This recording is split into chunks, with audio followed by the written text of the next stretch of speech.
জান্নাত কি এত সহজ? জান্নাত কি এত সহজ? কোশ্চিন কালেও জান্নাত এত সহজ নয়। যদি জান্নাত এতই সহজ থাকতো তাহলে প্রত্যেকেই স্বাভাবিকভাবে জান্নাতে চলে যেতেন।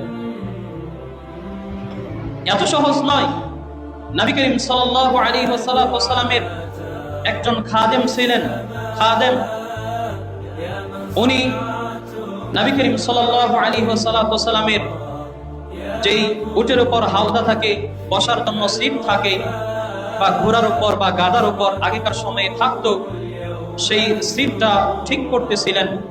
এমন অবস্থায় হঠাৎ করে একটি তীর এসে সেই খাদেমের গায়ে লাগলো। খাদেমটা মারা গেলেন। রসুলের খাদেম মারা গিয়েছেন। সকল সাহাবা বললেন, এই সাহাবী বা এই খাদেম, রসুলের খাদেম জান্নাতি।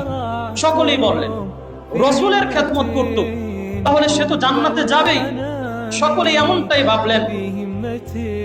রসুলের খাদেম কি কখনো খারাপ হতে পারে? অসম্ভব। সকলেই এমনটাই ভাবলেন। কিন্তু নবী করিম সাল্লাল্লাহু আলাইহি ওয়াসাল্লাম বললেন, আমার খাদেম যে তীরবিদ্ধ হয়ে মারা গিয়েছে সে জাহান্নামী। সে জাহান্নামী। এটা কিভাবে সম্ভব? রসুলের খাদেম, তিনি নাকি জাহান্নামী, স্বয়ং রসুল বললেন। বিশ্বনবী যদি কারো ব্যাপারে বলেন উনি জাহান্নামী, সে তো জাহান্নামে যাবেই। সকলে অবাক, এই বিষয়টা কেন রসুল বললেন? কেন তাকে জাহান্নামী বলা হলো?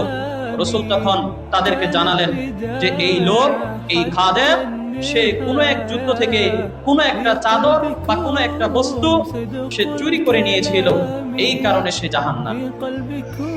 একটা চাদর, একটা বস্তু চুরি করে নিয়েছিল, বাইতুল মালের সে চুরি করে নিয়েছিল। তাহলে আজকে যারা আমরা গম চুরি করি, ভুট্টা চুরি করি, চাউল চুরি করি, ডাউল চুরি করি, আরো বিভিন্ন কিছু চুরি করি, তারা কিভাবে জান্নাতে যাব? সামনের কাতারে সালাত আদায় করলেই কি জান্নাত পেয়ে যাব?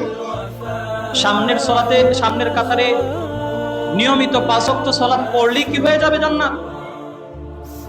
সম্মানিত উপস্থিতি, এই বিষয়গুলো তাকে জানতে হবে। হারাম খাবার খেয়ে কোনো ইবাদত বন্দিগি হয় না। আপনি যত ভালো কাজই করেন না কেন। বহু লোক ব্যাংকে টাকা জমা রেখেছেন, দিনের পর দিন আপনার মুনাফা আসছে, সুদ আসছে, আপনি সামনের কাতারে সালাত আদায় করছেন, আর সুদের টাকায় আপনার দিনকাল অতিবাহিত হচ্ছে। আপনি খাবার খাচ্ছেন, ওই হারাম টাকার খাবার খেয়ে আপনি মসজিদে এসে সামনের কাতারে সালাত আদায় করলেই কি জান্নাত পেয়ে যাবেন? এতই সহজ? এত সহজ নয়। হারাম থেকে যারা বাঁচতে পারবেন না, বিশেষ করে হারাম উপার্জন থেকে যারা বাঁচতে পারবেন না, তাদের জান্নাত আশা করাটা বোকামি। জান্নাত পাবেন না। আগে হালালটা খেতে হবে, এরপর জান্নাতটা পাবেন।